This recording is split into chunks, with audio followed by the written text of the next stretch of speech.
Hi students. So this lecture for BBA 4th SEM on financial management. In the last class we saw the nature as well as the scope of the financial management, which are the scope and the nature. The first one is about estimating the finance requirements, how much the it means what it is the actually activity of for the financial manager.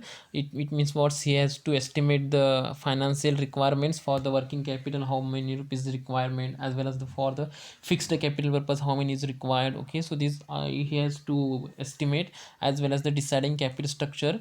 He has to decide the capital structure. It means what's how to combine the capital structure. It means what the how much how many rupees he have to raise from the equity share capitals, as well as how many rupees he has to collect or received from the loan or the debt from the bank. Okay, from the by the way of the debentures. Okay, it is nothing but the capital structure means what's the combination of the debt and the equity. Okay, next, selecting a source of finance. There are so many sources are there to collect the finance. It means what's bank loan. Okay, so debentures. Next, from the financial institutions. Okay, from the creditors. Okay, call money. Okay, there are so many ways are there to select sources of finance. Next, selecting pattern of investment, proper cash management, implementing financial control, proper use of surpluses. Okay, so these all the scope and the nature of the financial management. Okay, so now in this session we will see the objectives of the financial management.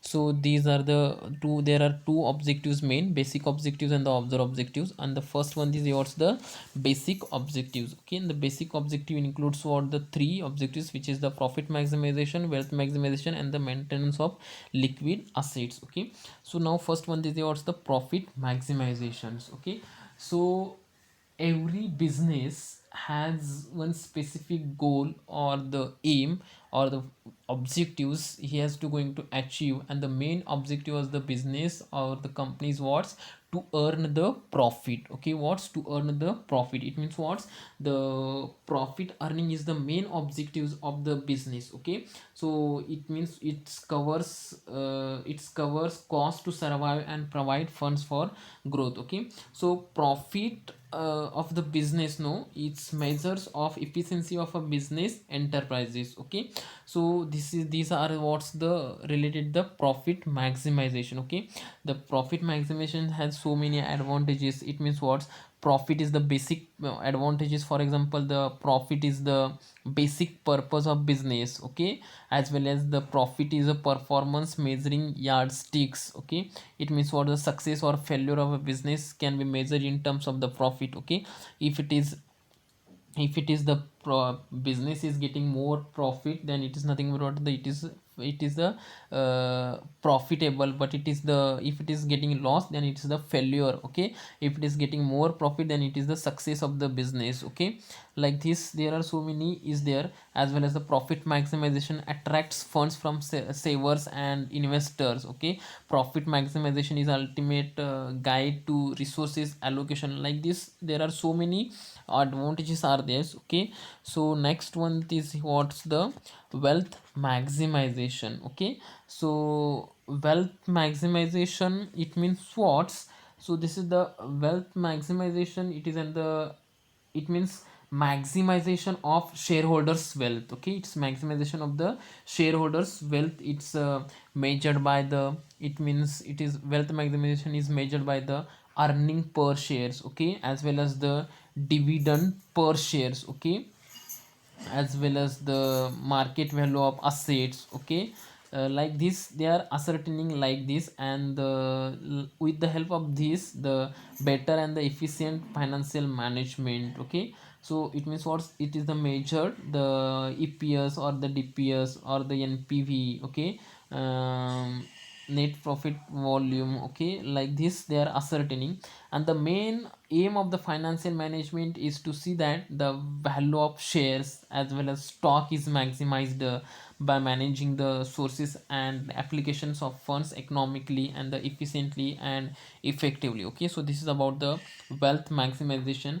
And so these wealth maximizations have the so many advantages. Okay, for example, for the conceptual clarity, or for the quality and quantity of cash flows. Okay, time value of money is considered.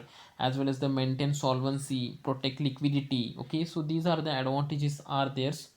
Okay, so this is about what's the wealth maximization. And last one is there, which is the maintenance of liquid assets. Okay, so this maintenance of liquid asset means, liquid asset means what, which assets can be converted into cash within a short time, is nothing but the liquid assets. Okay, so there are liquid, it means what, financial management ensures that there are adequate cash in hands on the firm at all times to meet its obligations. Okay, so what I said, this is the liquid asset means what, the assets which is can convert it into within a short period is nothing but the liquid assets. Okay, so these are the main or the basic objectives of the financial management, and it will covers the 5 marks.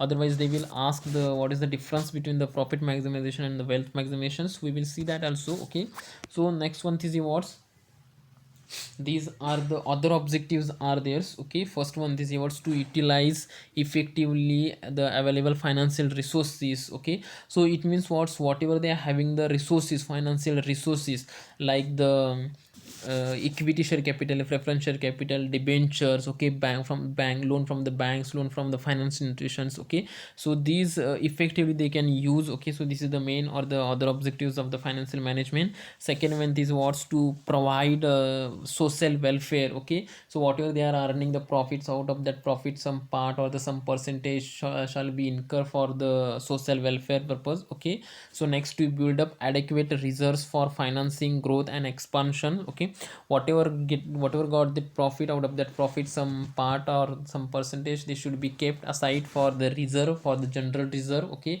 for immediately it is required the capital at that time they can use that reserve. Okay, so as well as the for the expansion or the development purpose, whatever he has to use that funds, whatever the kept as a reserve. Okay, next D1 was to ensure a fair rate of return on investment of equity shareholders. Okay, so these are the other objectives of the financial management. Okay, just try to understand these are the objectives. Okay, so whatever the remaining part we will cover in the next class. Thank you.